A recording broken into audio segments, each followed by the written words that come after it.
So you spent all summer growing a bunch of these. You have them in storage. It's the middle of winter. And now what do you do with them all besides just roast them? Well, today I'm going to show you how to take this and turn it into this deliciousness. So stay tuned.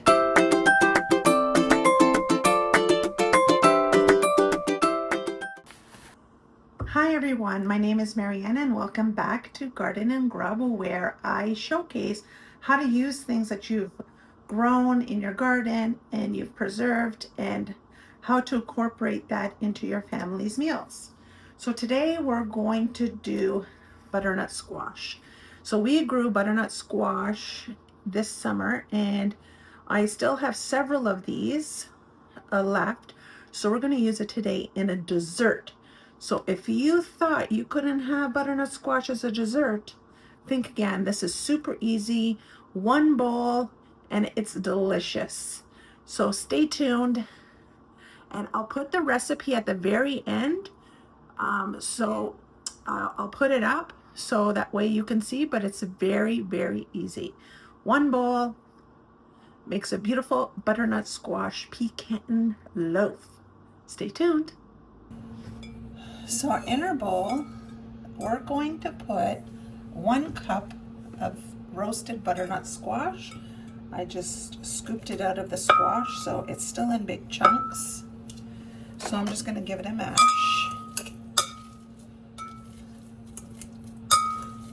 Just so I can, it's in smaller pieces.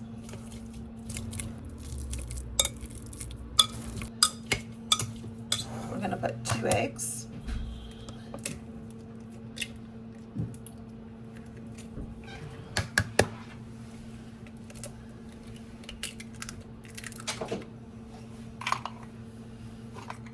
I'm just going to use the same masher because it's already ready.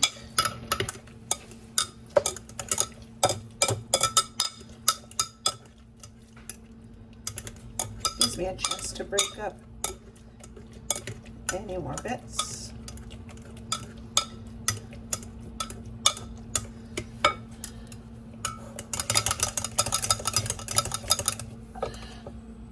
So this is 2/3 of a cup of brown sugar.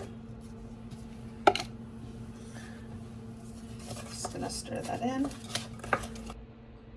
Now we're just gonna put in 1/2 cup of melted butter. I just had a little bit left, so I just melted it right in the butter dish. Stir the butter in. A teaspoon of vanilla. I'm just gonna use the cap to measure.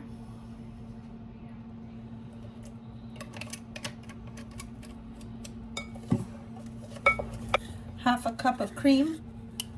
I'm using 10% cream. I'm out of milk. If you have milk, use 1/2 cup of milk or 1/2 cup of water.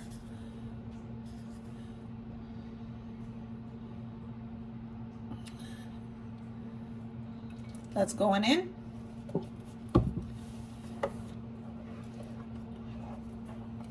In this cup here, I have 1.5 cups of flour, a teaspoon of baking powder, 1 teaspoon of baking soda, and a teaspoon of pumpkin pie spice, because that's what I have. If you have cinnamon, go ahead, use 1 teaspoon of cinnamon or whatever spice you like, nutmeg, cloves, any of those, or leave it out entirely.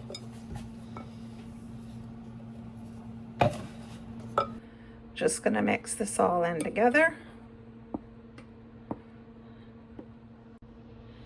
Once all mixed, you can add in whatever you like or leave it as is. I have a little bit of pecans left, so I just chop them up, and I'm gonna stir in some pecans or pecans, how you say it. It seems to be, everyone says it differently. So this is basically the cake here. Easy to put together, very versatile. This is that magic cake video. I'm gonna put that in a link if you haven't seen it, so you can see the variations that you can create. But this is that same base recipe, I just switched it up. And funny though, when you're using butternut squash, to make cake. It kind of tastes like if pumpkin loaf and carrot cake had a baby. So it doesn't taste like pumpkin, it doesn't taste like carrot. It's very, people ask you if it's carrot cake or if it's a pumpkin loaf because it's hard to distinguish, but it's like carrot cake and pumpkin loaf had, or pumpkin pie had a baby. That's what it kind of tastes like. Take a prepared baking pan. I just sprayed it with some nonstick spray. And you're gonna pour this all in.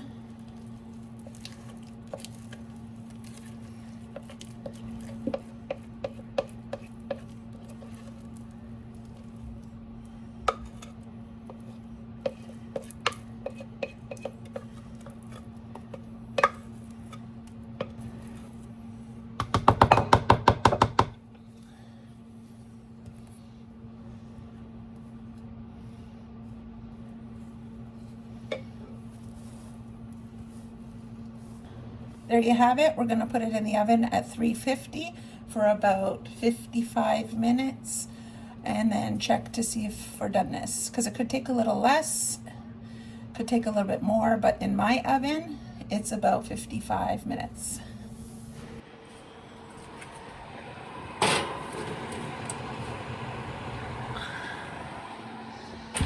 Now while the rest of that's baking, we're gonna do some dishes. And I'll show you what it looks like when it comes out of the oven. I got cake all over my hand. Grabbing that bowl.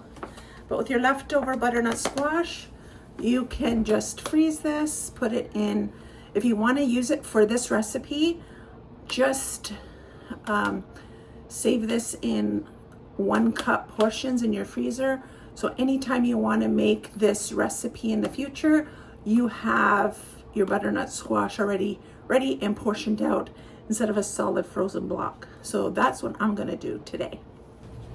And there we have it. It's all done. So once you put something in it and it comes out clean, it's done.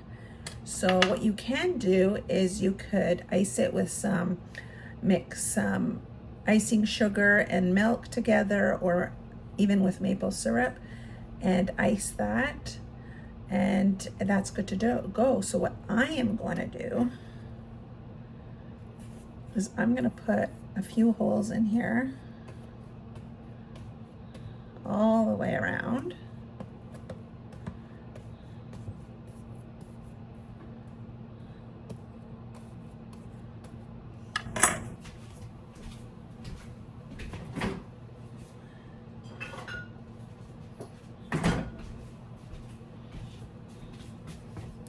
I'm going to use my favorite maple syrup, which is Jackman's maple syrup, because it is sourced from local farms. So I'm going to take the maple syrup and just lightly drizzle this on top, and it's going to sink into those holes.